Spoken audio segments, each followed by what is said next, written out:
السلام علیکم ناظرین، میں عربک لرننگ کے کورس کے ساتھ ایک مرتبہ پھر آپ کی خدمت میں حاضر، اور آج ایک بہت ہی اہم لیکچر دینے جا رہا ہوں آپ کو، کیونکہ انشاءاللہ العزیز اگلی کلاسوں کے اندر ہم نے جو ہے وہ صرف بھی پڑھنی ہے، بڑی تفصیل کے ساتھ پڑھنی ہے، کیونکہ عربی کے دو ہی ایلیمنٹ ہوتے ہیں، نحو اور صرف۔ تو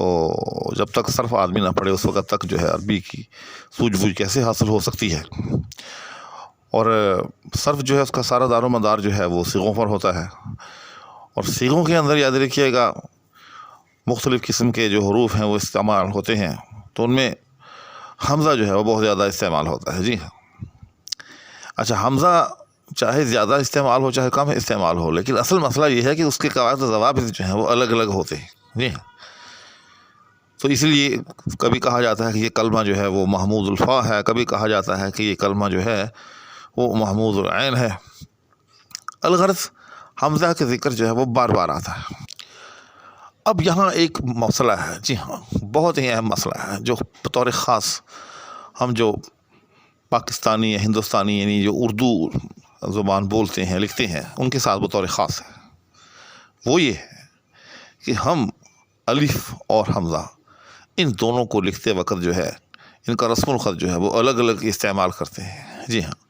الف جو ہے وہ ایک ڈنڈا سا لگا ہوا ہوتا ہے، سیدھا سیدھا ہوتا ہے، جبکہ حمزہ جو ہے وہ تھوڑا سا گول ہوتا ہے، وہ الگ طرح اس کا بالکل الگ سے تلفظ ہے، الگ سے اس کا رسم الخط ہے، یعنی ہمیں ان میں کوئی التباس جو ہے وہ نہیں ہوتا۔ ہم الف کو الف سمجھتے ہیں، لکھتے ہیں، استعمال کرتے ہیں اردو میں، اور حمزہ کو بھی اسی طرح سے الگ تھلگ جو ہے وہ لکھتے بھی ہیں، استعمال بھی کرتے ہیں۔ لیکن عربی کے اندر جو ہے یہ ایک بڑا ہی اہم مسئلہ ہے، وہ یہ ہے کہ دونوں جو ہیں عام طور پر لکھنے میں الف جیسے ہوتے ہیں۔ جی ہاں، اب ایک عام قاری جو ہے، عام طالب علم جو ہے، وہ ان کے درمیان کیسے فرق کر سکتا ہے کہ یہ الف ہے اور یہ حمزہ ہے؟ یہ جاننا بہت ضروری ہے۔ جی ہاں، چنانچہ آگے بڑھنے سے پہلے میں اب یہاں سے یہ استدعا کروں گا کہ ابھی تک اگر کسی دوست نے میرے چینل کو سبسکرائب نہیں کیا تو اس کو سبسکرائب بھی کر لے، اور ساتھ میں بیل آئیکن کو بھی پریس کر لے، تاکہ میری تمام ویڈیوز کا نوٹیفیکیشن جو ہے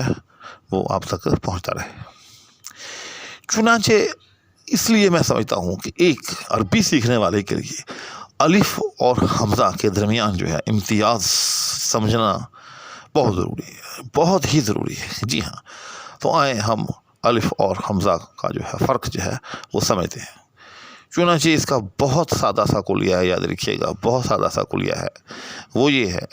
کہ الف اس کو کہتے ہیں عربی کے اندر کہ جس پر کسی قسم کا کوئی اعراب نہیں ہوتا۔ جی ہاں، نہ اس کے اوپر زبر ہوتی ہے، نہ اس کے اوپر پیش ہوتی ہے، نہ اس کے نیچے زیر ہوتی ہے، اور نہ ہی اس کے اوپر جو ہے کوئی جزم ہوتی ہے، وہ ہر قسم کے اعراب سے جو ہے وہ خالی ہوتا ہے۔ جی ہاں، البتہ اگر اس کے ساتھ کوئی حرف ہو تو اس کو وہ ساتھ میں جو ہے وہ ملا کر اس کا تلفظ کر لیتے ہیں، جیسے میم زبر الف ما۔ جی ہاں، میم زبر الف ما، با زبر الف با۔ جی ہاں، یا جس طرح سے باصر ناصر۔ اب آپ دیکھیں گے کہ باصر ہو، ناصر ہو، قاصر ہو، تو اس میں قاف جو ہے اس کے اوپر زبر ہے، ٹھیک، آگے جو اس کے بعد جو الف آ رہا ہے وہ واقعی الف ہے، کیونکہ اس کے اوپر کسی قسم کا کوئی اعراب جو ہے وہ نہیں ہے۔ جی ہاں، تو الف کس کو کہتے ہیں، یا الف کی پہچان کیا ہے؟ کہ جس پر کسی قسم کا اعراب جو ہے وہ نہ ہو۔ ٹھیک، اب آ جاتے ہیں حمزہ کی طرف۔ حمزہ وہ ہوتا ہے، یاد رکھیے گا، کہ اگر اس کی شکل و صورت تو الف جیسی ہی ہو لیکن اس پر کوئی جو ہے وہ اعراب لگا ہوا ہو۔ جی ہاں، اعراب چار قسم کے ہی ہوتے ہیں، یا اس پر زبر ہو، یا اس کے نیچے زیر ہو، یا اس پر پیش ہو، یا اس پر جو ہے وہ جزم ڈلی ہوئی ہو۔ تو اگر صورتاً یعنی بس صورت کے اعتبار سے وہ بے شک الف ہو، جی ہاں، لیکن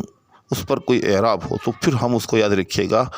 پھر ہم اس کو الف نہیں کہیں گے بلکہ ہم اس کو حمزہ کہیں گے۔ جی ہاں، یہ ہے بنیادی طور پر حمزہ اور الف کے درمیان فرق۔ ایک اس کی پہچان میں آپ کو اور بھی بتا دیتا ہوں کہ پڑھتے وقت یاد رکھیے گا، جہاں بھی الف ہوگا اس کو پڑھتے وقت جو ہے ہم وہ سیدھا پڑھ جائیں گے، اس پر کسی قسم کا کوئی جھٹکا جو ہے ہم نہیں دیں گے۔ جی ہاں،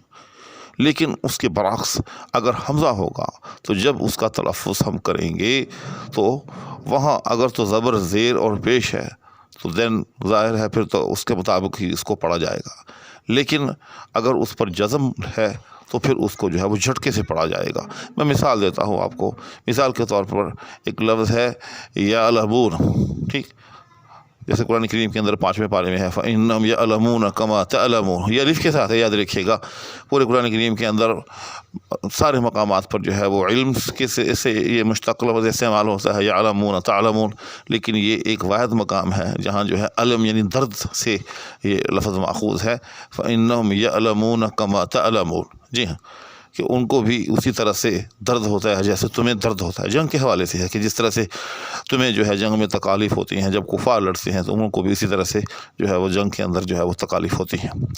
تو اب آپ دیکھیں گے، بے شک قرآن کریم کھول کر آپ دیکھ لیں کہ فَإِنَّهُمْ يَعْلَمُونَ، تو یہاں جو الف یہ کے بعد ہمیں نظر آ رہا ہے یہ الف نہیں ہے، جی ہاں، اس کے اوپر جزم پڑی ہوئی ہے اور اس کو ہم جھٹکے سے پڑھتے ہیں، فَإِنَّهُمْ يَعْلَمُونَ كَمَا تَعْلَمُونَ، جی ہاں۔ تو یہ میں نے ایک اضافی چیز آپ کو بتائی ہے۔ اسی طرح سے یؤمنون، جی ہاں، اگر وہ ڈلی ہوئی ہو اور اس کے اوپر جو ہے اس طرح سے وہ حمزہ ڈلا ہوا ہو تو پھر ہم اس کو بھی جھٹکے کے ساتھ پڑھیں گے، یؤمنون تؤمنون، جی ہاں،